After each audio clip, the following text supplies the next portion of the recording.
Price Lord. ஆண்டவராகிய இயேசு கிறிஸ்துவின் நாமத்தில் உங்கள் அனைவரையும் இன்று சந்திப்பதில் மகிழ்ச்சி அடைகிறேன். ஒரு பாடலை நாம் பாடி கர்த்தருடைய வார்த்தையை நாம் தியானிக்கலாம். உம்மை நாடி தேடும் மனிதர் உம்மில் மகிழ்ந்து களி கூறட்டும். உந்தன் மீட்பில் நாட்டம் கொள்வோர் மன அமைதி இன்று பெறட்டும். மகிமை மாட்சிமை மாவேந்தன் உமக்கே துதியும் கனமும் தூயோனே உமக்கே. ஒரு நாளும் உம்மை மறவேன், ஒரு போதும் உம்மை பிரியேன். மறுவாழ்வு தந்த நேசர் மணவாளன் மடியில் சாய்ந்தேன். மகிமை மாட்சிமை மாவேந்தன் உமக்கே துதியும் கனமும் தூயோனே உமக்கே. என் பார்வை சிந்தை எல்லாம் நீர் காட்டும் பாதையில்தான். என் சொல்லும் செயலும் எல்லாம் உம் சித்தம் செய்வதில்தான். மகிமை மாட்சிமை மாவேந்தன் உமக்கே துதியும் கனமும் தூயோனே உமக்கே. உந்தன் வேதம் எனது உணவு, நன்றி கீதம் இரவின் கனவு. உந்தன் பாதம் போதும் எனக்கு, அதுதானே அணையா விளக்கு. மகிமை மாட்சிமை மாவேந்தன் உமக்கே துதியும் கனமும் தூயோனே உமக்கே. உம்மை வருத்தும் வழியில் நடந்தால் என்னை திருத்த வேண்டும் தேவா. கருத்தோடு உமது வசனம் கற்று தந்து நடத்த வேண்டும். மகிமை மாட்சிமை மாவேந்தன் உமக்கே. மகிமை மாட்சிமை மாவேந்தன் உமக்கே துதியும் கனமும் தூயோனே உமக்கே துதியும் கனமும் தூயோனே உமக்கே. அல்லேலூயா. ओ शलरिहा दुनिमी आगदुरु दहात्स बोल में हद्दुन मरसबातुन दुर्दीर भी करंदना ओ शलरिगदरदिया तुई कहंदरबा. அதிகாலை பொழுதுக்காக உடைய பாதத்திலே வருகிறோம். இன்றைக்கு வெள்ளிக்கிழமை பெண்கள் உபவாச ஜெபம் உண்டு தகப்பனே. இந்த அதிகாலை பொழுதுல பொதுவாக நாங்கள் எல்லோரும் சேர்ந்து நாங்கள் உம்மை தியானிப்பதற்காக உங்க பாதத்திலே வந்திருக்கிறோம். ஆண்டவரே தகப்பனே எங்களோட பேசுங்க தகப்பனே, எங்களை நடத்துங்க ஆண்டவரே. இந்த கல்வாரியின் தியானம் என்று சொல்லும் போது ஆண்டவராக இயேசு கிறிஸ்துவோடு நாங்கள் பல மணி நேரங்கள் செலவழித்து கல்வாரி சிலுவையை நோக்கி பார்த்து நீர் எப்படி ஆண்டவரே இயேசுவே நீர் எப்படி பிதாவின் சித்தம் செய்து முடித்தீரோ அதே போல நாங்களும் செய்து அதை செய்கிறவர்களாக வாழ்ந்து எங்கள் ஓட்டத்தை வெற்றியோடு முடிக்கும்படியாய் ஏசப்பா உங்களையே நாங்கள் நோக்கி பார்க்கிறோம். உங்களை பாதத்தை பற்றி கொள்ளுகிறோம். உங்களுடைய மேலேயே நோக்கமாய் இருக்கிறோம். அந்த 40 நாட்களும் ஆண்டவரே எங்களோடு நீர் இருந்து எங்களை வழி நடத்துவீராக. எங்களோடு பேசுங்க. உங்களுடைய வார்த்தைகள் எங்களுடைய வாழ்க்கையின் வெளிச்சமாக ஆண்டவரே எங்கள் வாழ்க்கையின் வழிகாட்டியாக எங்கள் வாழ்க்கையை ஆண்டவரே அப்பா ஆண்டவரே செம்மையாய் நடத்தக்கூடியதாக இருக்க ஆண்டு எங்களுக்கு கிருபை தாங்க. எல்லாரோடையும் பேசுங்க ஆண்டவரே. தேசம் முழுவதும் உலக நாடுகள் முழுவதும் தகப்பனே எதிர் நிறைந்த இடங்களிலெல்லாம் இரத்தத்தை நாங்கள் தெளிக்கிறோம் ஏசப்பா. ஒவ்வொருவரையும் நீங்கள் பராமரித்து பாதுகாத்து தப்புவித்து போஷித்து நடத்துவீராக. பாதுகாத்துக் கொள்ளுங்க. எங்களோடு பேசுங்க இயேசுவின் மூலம் பிதாவே. ஆமென் ஆமென். இந்த நாள்ல கூட நாம் ஒரு தலைப்பிலே இந்த நாள் தியானத்தை நாம் செய்ய போகிறோம். வேறுபட்டவராக வாழ்ந்தவர் உங்களை வேறு பிரிக்கிறார் என்கிற தலைப்புல பார்க்க போகிறோம்.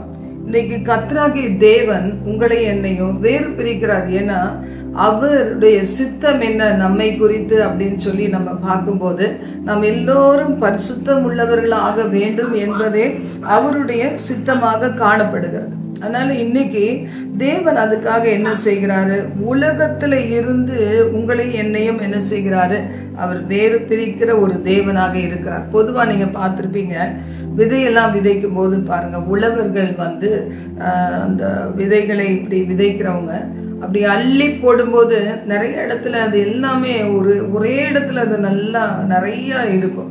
ஆனா அதை எடுத்து அவங்க என்ன செய்யறாங்க, திரும்பி பிரிச்சு ஒவ்வொரு பாத்திகளிலே நடும்போது அது மிகுந்த கதிர்களை கொடுக்கக்கூடியதாய் மாறுவது போல இன்றைக்கும் பாருங்க, கர்த்தர் உங்களையும் என்னையும் அவர் என்ன செய்ய விரும்புகிறார், வேறு பிரிந்து வாழ விரும்புகிறார்.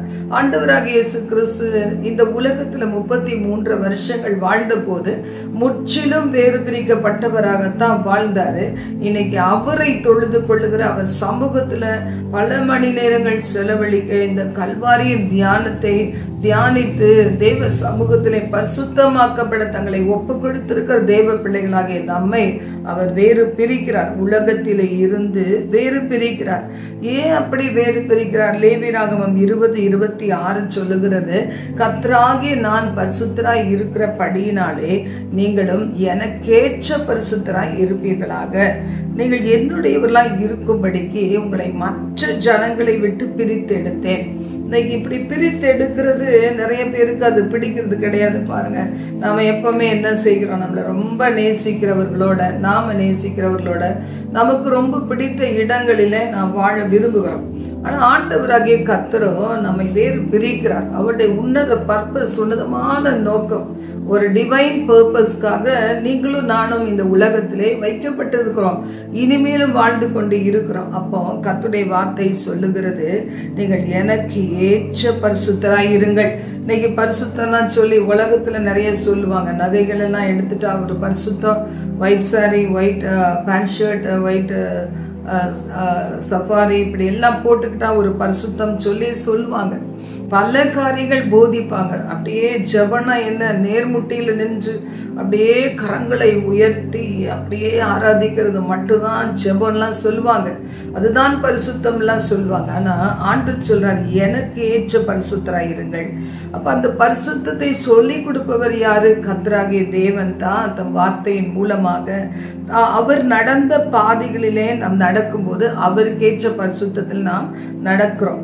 அப்போ நீங்கள் என்னுடையவர்களாய் இருக்கும்படிக்கு உலகத்தையெல்லாம் சுத்தி வந்து நிறைய பேர் பாருங்க, இன்னைக்கும் அப்படிதான் தேவ பிள்ளைகள்னு சொல்றவங்க இருக்கிறாங்க. உலகத்துல என்ன செய்யணும், உலகத்தையும் நேசிக்கணும், தேவனையும் நேசிக்கணும். நாங்க என்ன சொல்லுவாங்க, எல்லாருக்கும் நாங்க ரொம்ப ஃப்ரெண்ட்லியா இருக்கிறோம், எங்களை மாதிரி அன்பு செலுத்த உங்களுக்கு எல்லாம் முடியாது.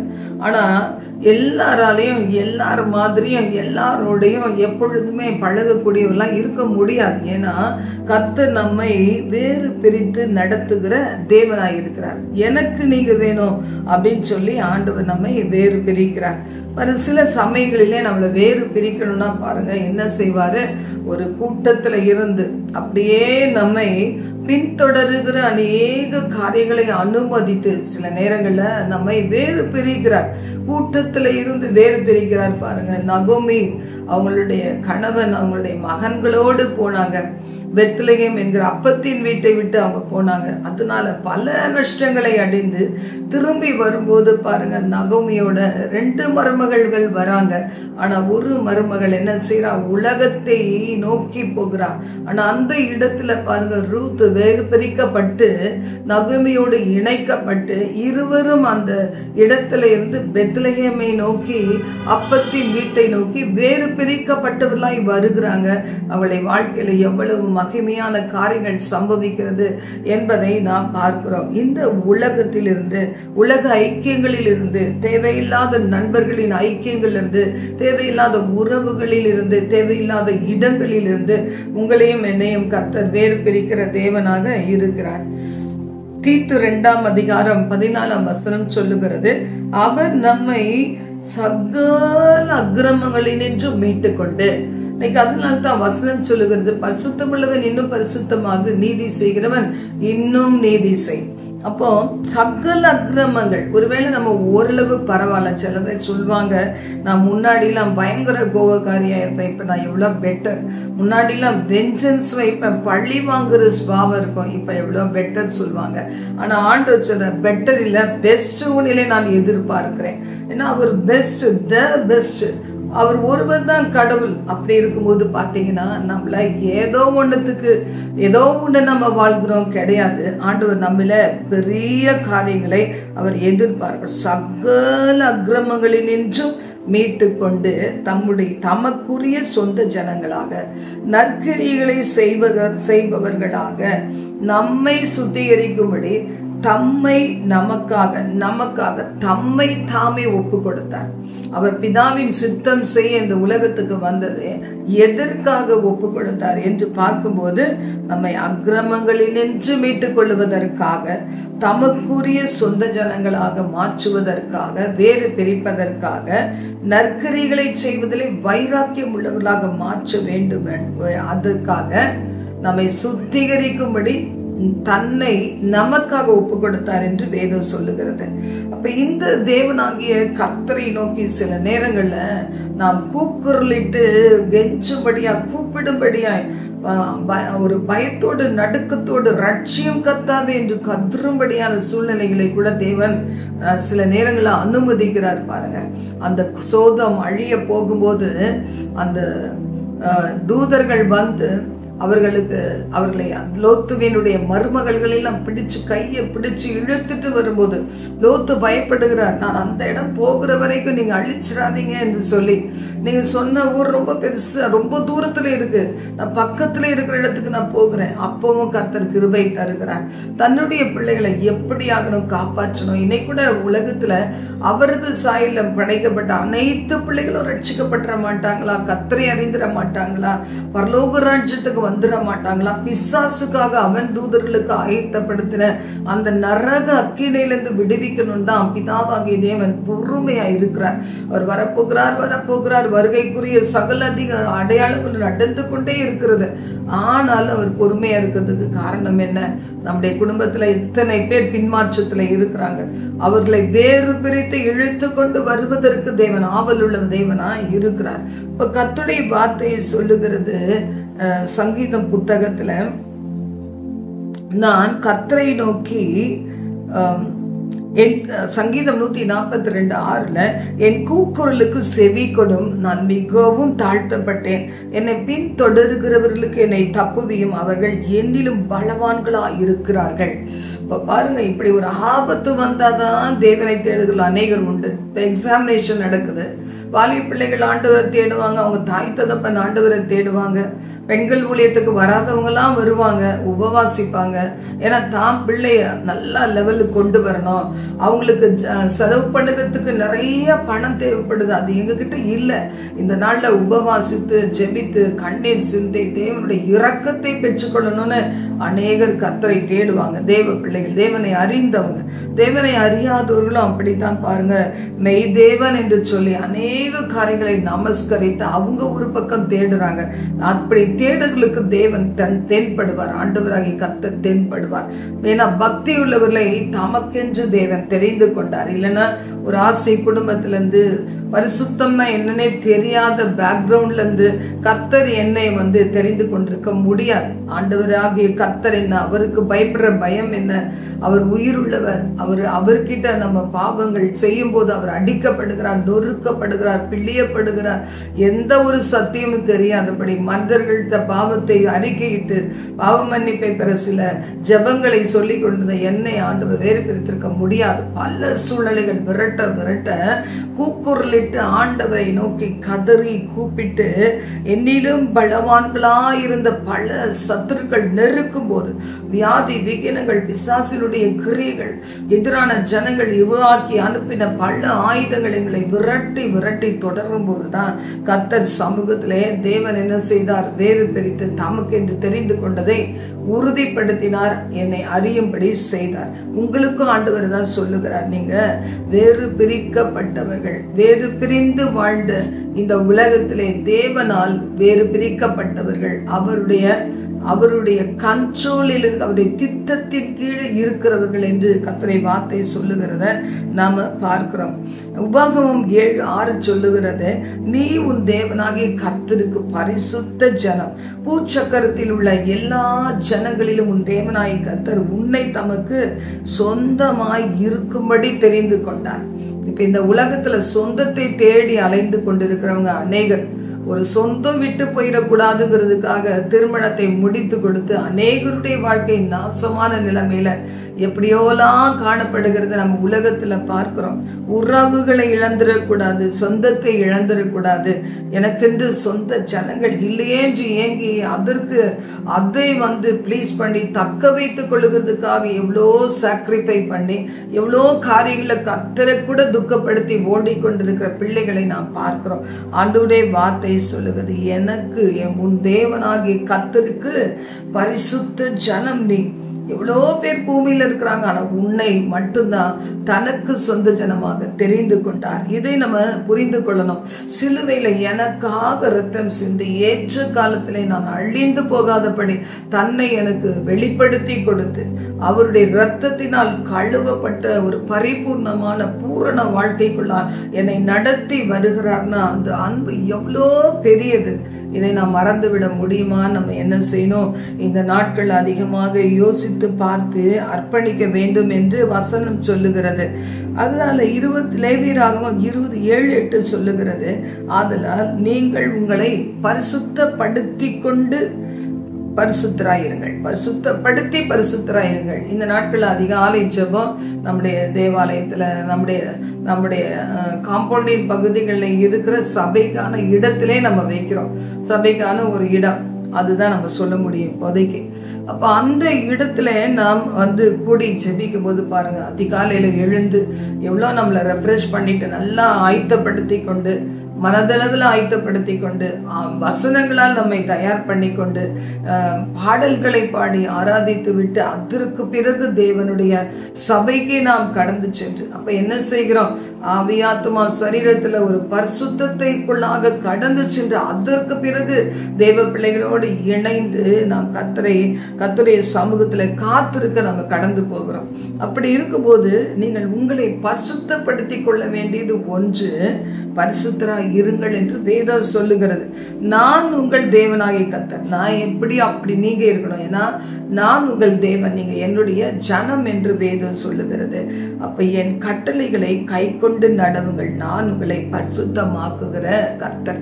அவருடைய வார்த்தைகளை நம்ம வாசிக்க தான் அந்த வெளிச்சத்துல நம்மள இருக்கிற இருள் கண்டுபிடிக்கப்பட முடியும். அநேகர் வேத புத்தகத்தை மூடி வைக்கிறதுனால அவர்களுக்குள்ளாக இருக்கிற இருள் வெளிப்பட முடியாது. அவர்கள் அப்படியே அந்த இருளிலேயே மடிந்து ஒரு நாளிலே தேவனச்சொல்லாக மடிந்து போகிறது எவ்வளவு பெரிய கஷ்டமான காரியம். இதை அறியாதபடி அநேகருடைய கண்களை சத்துரு குருடாக்கி வைத்திருக்கிறான். இன்னும் அவர்கள் உலகத்திலிருந்து வேறு பிரிக்கப்பட விரும்பாததுனால, கர்த்தருக்கு அர்ப்பணிக்காததுனால, பிசினஸ்ல நஷ்டம், வேலையில கஷ்டங்கள், சமாதானம் இல்ல, எடுக்கிற முயற்சிகள்ல தோல்வி, இப்படியாய் வாழ்ந்து கொண்டே இருக்கிறாங்க. ஆனா தேவனுடைய சித்தத்தின்படி செய்கிறவனுடைய வாழ்க்கையில ஆண்டவர் அருமையாய் நடத்தி கொண்டே வருவார். தேவ சித்தத்தின்படி செய்தாதான் பரலோகம், இல்லைன்னா நமக்கு பரலோகமே கிடைப்பதில்லை என்று வேதம் சொல்லுகிறது. எபிரேயர் 12:10 சொல்லுகிறது, நமக்கு சரீர பிரகாரமான தாய் தகப்பன்மார், ஒருவேளை ஆவிக்குரிய தாய் தகப்பன்மார், அதாவது ஊழியக்காரர்கள், ஊழியக்காரிகள், உங்களுக்கு வழி காண்பித்தவர்கள், உங்களை கிறிஸ்துவினுடைய மந்தையிலே கொண்டு வர தங்களை அர்ப்பணித்த பிள்ளைகள் கொஞ்ச காலம் வேணும்னா என்ன செய்வாங்க, தங்களுக்கு நலமென்று தோன்றினபடி கொஞ்ச காலம் சிட்சித்தார்கள். நம்முடைய ஊழியத்துல கூட, எங்களுடைய ஊழியங்களை கூட அநேகர் வருவாங்க. எவ்வளவு காலம் அவர்களை கடிந்து புத்தி சொல்லி அவர்களுக்காக திறப்பல நின்று ஜெபித்து பல சந்தர்ப்பங்களிலே அவர்களை காப்பாற்றி ஆண்டவராக இயேசுவின் நாமத்தினால வளர்த்து கொண்டு வந்தாலும் ஒரு சமயம் அவர்கள் விலகி போகும்போது என்ன செய்ய முடியாது, ஒரு குறிப்பிட்ட லிமிட்டுக்கு மேல, அளவுக்கு மேல அவர்களை வாழ்க்கையில் இடைப்படவே முடியாது. வசனம் சொல்லுகிறது, இப்படிப்பட்டவர்கள் தங்களுக்கு நலமென்று தோன்றினபடி கொஞ்ச காலம் சிட்சித்தார்கள். தாய் தகப்பன் பிள்ளைகளை கொஞ்ச காலம் சிட்சிப்பாங்க. அவர்களுக்குன்னு ஒரு வாழ்க்கை வந்தவுடனே இது என்னுடைய பிள்ளை இல்லை, அது அவனுடைய குடும்பம், அவளுடைய குடும்பம், இனிமே நான் ஃப்ரீயா இருக்கலாம் என்று நினைப்பாங்களே தவிர தொடர்ந்து அவங்களுக்கு ஆலோசனை கொடுக்க முடியாது, அது ஏற்றுக்கொள்ளவும் முடியாது. அப்ப கர்த்தருடைய வார்த்தை சொல்லுகிறது, இவரோ தமது பரிசுத்தத்திற்கு நாம் பங்குள்ளவர்களாய் இருக்கும் பொருட்டு நம்முடைய பிரயோஜனத்துக்காகவே நம்மை சிட்சிக்கிறார். அப்படியே வேதம் சொல்லுது, தம்முடைய பரிசுத்தத்துக்கு பங்குள்ளவர்கள். அப்பதான் அந்த பரிசுத்தமான பூமிக்கு நாம் போக முடியும், பரிசுத்த உலகத்துக்கு கடந்து செல்ல முடியும். இந்த உலகத்துல பாவத்தை விரும்பி விரும்பி செய்கிற ஒரு மனுஷனால எப்படி அந்த பரிசுத்தமுள்ள இடத்திற்கு போக முடியும்? இன்றைக்கு சில பேர் சொல்லுவாங்க, ஆதேசு பரதேசு என்ற 2 இடங்கள் உண்டு. பரதேசு என்று சொன்னால் மரித்து போன தேவனுடைய பிள்ளைகளுடைய ஆத்துமாக்கள், அவர்கள் வந்து மரணத்தை சந்திக்கும் போது அவர்களுடைய நல்ல ஆத்துமாக்கள் தங்குகிறது பரதேசு என்கிற ஒரு பகுதி. ஆதேசு என்று சொல்லும் போது கர்த்தரை தெய்வமாக ஏற்றுக்கொள்ளாத, சன்மார்க்கமான பாதையிலே நடந்த, ஒழுக்கமான நெறியா இருக்கலாம், ஆனா இயேசு கிறிஸ்து ரட்சகராக ஏற்றுக்கொள்ளாவிட்டா ஆதீசு, ஒருவேளை கர்த்தரை அறிந்தோ பாவங்கள் செய்யும் போது ஆதீசு. இந்த பரதீசு ஆதீசு என்கிற இந்த பகுதியில, இந்த ஆதீசு என்கிற இருளில் இருக்கிற பிள்ளைகள் இந்த பரதீசு என்கிற இடத்துக்கு அவர்கள் வரலாம் நினைச்சா கூட அவர்களுக்குள்ளே இருக்கிற இருள், இந்த வெளிச்சத்தை சந்திக்க முடியாம அப்படியே திரும்பி போயிடுவாங்களாம். அப்படி இருக்கும்போது இந்த பூமியில ஒரு இருளையே சிநேகித்து, பாவத்தையே சிநேகித்து, தேவ சுத்தத்துக்கு எதிராய் நடப்பதையே நோக்கமாக கொண்டு வாழ்ந்தா ஆண்டவருடைய பரலோக ராஜ்யத்துல, பிதாவின் வாசஸ்தலத்துல, பிதா குமாரன் இருக்கிற அந்த பகுதியில நாம் எப்படி போக முடியும்? இந்த உலகத்தில் அல்லேலியா என்று சொன்னா வேதனைப்படுகிற பிள்ளைகள், அதை சொல்லுவதை கேட்க கூட பிடிக்காத பிள்ளைகள், இயேசு கிறிஸ்து என்று சொல்லுகிற அந்த வார்த்தையை கூட கேட்காத பிள்ளைகள், கேட்க விரும்பாத பிள்ளைகள், பரலோக ராஜ்யத்தை எப்படி நம்ம அதை யோசிக்க முடியும்? இன்று இவைகள் இன்று அருவருப்பாய் தெரிந்த அந்த அழகான அந்த பூமிக்கு எப்படி கடந்து செல்ல முடியும்? ஆண்டவருடைய வார்த்தை சொல்லுகிறது, நான் உங்கள் தேவனாகிய கர்த்தர், நான் என்னுடைய பரிசுத்தத்திற்கு நீங்கள் பங்காக வேண்டும். அப்பதான் இந்த உலகத்துல கூட வெற்றியான வாழ்க்கை வாழ முடியும். கர்த்தருடைய பரிசுத்தத்திற்கு நாங்க பங்குள்ளவர்களாக நாம் மாற வேண்டும். அதற்காக பாருங்க, அவர் நம்ம பிரயோஜனத்துக்காக தான் சிட்சிக்கிறார், வேறு பிரிக்கிறார். நம்மை நேசித்தவர்களை இருந்து நம்மளை வேறு பிரிக்கிறார். நமக்கு சில வேலை ஸ்தலங்களை விட்டு வேறு பிரிக்கிறார், சில பிசினஸ் ஸ்தலங்களை விட்டு, சில வீடுகளை விட்டு, சில நாடுகளை விட்டு வேறு பிரிக்கிறார். ஒருபோது நமக்கு அவர் தீமை செய்கிற தேவனே கிடையாது. ஆண்டவருடைய வார்த்தை சொல்லுகிறது, நாம என்ன செய்ய வேண்டுமா? 1 கொரிந்தியர் 6 கூட நம்ம வாசிக்கும் போது 20வது வசனம் சொல்லுகிறது, ஒரு கிரயம் செலுத்தி நான் உங்களை பெற்று வாங்கி இருக்கிறேன், விலை கிரயமாய். யுவர் பாட் வித் பிரைஸ் அப்படின்னு சொல்லி ஒரு கிரயம், ஒரு பணம் செலுத்தி நான் உங்களை வாங்கி இருக்கிறேன்.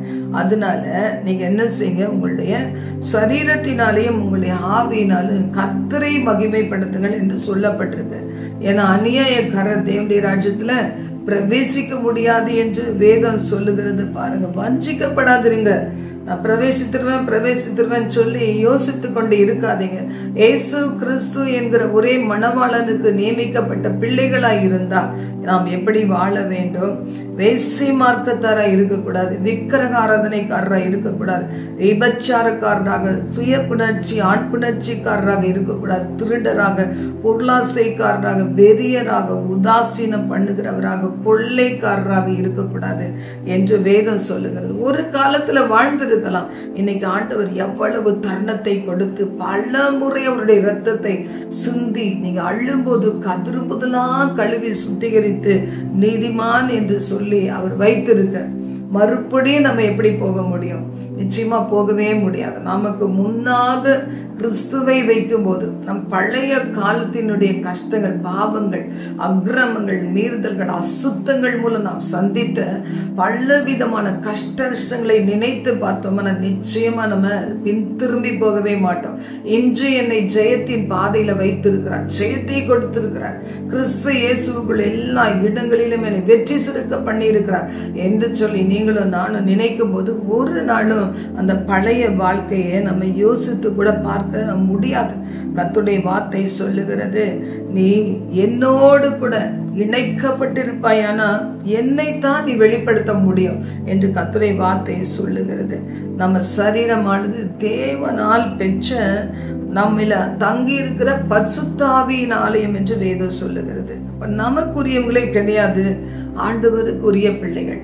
இப்ப ஏன் ஆண்டவர் மட்டும் ஏன் விருப்பத்துக்கு விட மாட்டேங்கிறாரு? நிறைய பேர் சொல்லுவாங்க, நான் தொட்டதெல்லாம் நஷ்டம், கஷ்டம், நீ ஆண்டவரை வேண்டிக் கொண்டு என்ன பிரயோஜனம்? ஆனா ஆண்டவர் நம்ம சுய நன்மை, நம்முடைய நன்மைக்காகத்தான், அவருடைய பரிசுத்தத்துல நாம் பங்காளிகளாக மாற வேண்டும் என்பதற்காகத்தான் நம்ம நினைச்சபடியெல்லாம் நடத்த மாட்டார். நமக்கு ரொம்ப இன்பமானதாய் சிலது காணப்படும்.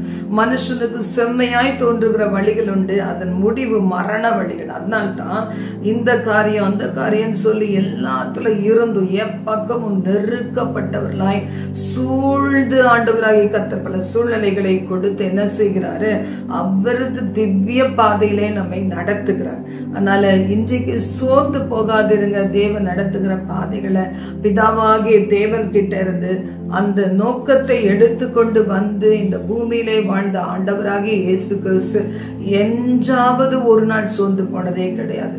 அவர் வேதனைப்பட்டதே கிடையாது. பிதாவின் சித்தம் செய்து முடிப்பது என் போஜனம் என்று சொல்லி அதை நோக்கி ஓடிக்கொண்டே இருந்தார். கடைசியாக நித்தியராகிய அவர், சாவாமை உள்ளவராகிய அவர், நம்மை போன்ற ஒரு சரீரத்துல அந்த மரணத்தை சந்திக்கும் போதுதான் அந்த நேரம் தடுமாறினாலும் தேவதூதனால் தேய்ச்சப்பட்டு தேவ சித்தத்தை முழுமையாய் செய்து முடித்து சிலுவையில எல்லாம் முடிந்தது என்று சொல்லி தன் ஆவியை பிதாவின் கரத்துல கொடுத்து நமக்காக மரித்தார். கடவுள் மரிக்காம இருக்கவங்க தான் கடவுள். அவர் நமக்காக அவர் மரித்து மூன்றாவது நாளிலே உயிரோடு எழுப்பப்பட்டார். இன்றும் ஜீவிக்கிறார். நம்முடைய உள்ளத்துல ஆவியானவர் மூலமாக ஜீவிக்கிறார். நமக்கு ஒரு வாஞ்சை இருந்துச்சுன்னா இந்த இயேசு கிறிஸ்துவை உங்களுடைய கண்கள் பார்க்க முடியும். இந்த இயேசு கிறிஸ்துவை எந்த கண்கள் பார்க்கிறதோ அவர்கள் பிதாவை கண்டார்கள் என்று ஆண்டவராகிய கர்த்தர் இயேசு கிறிஸ்து சொல்லி இருக்கிறார். அதனால இந்த நாள்ல கூட நீங்க உபவாசித்து ஜெபிக்கிற நீங்க தேவ சித்தத்துக்கு ஒப்பு கொடுத்துருங்க. நான் தேவ சித்தத்துக்கு அர்ப்பணித்து விட வேண்டும்.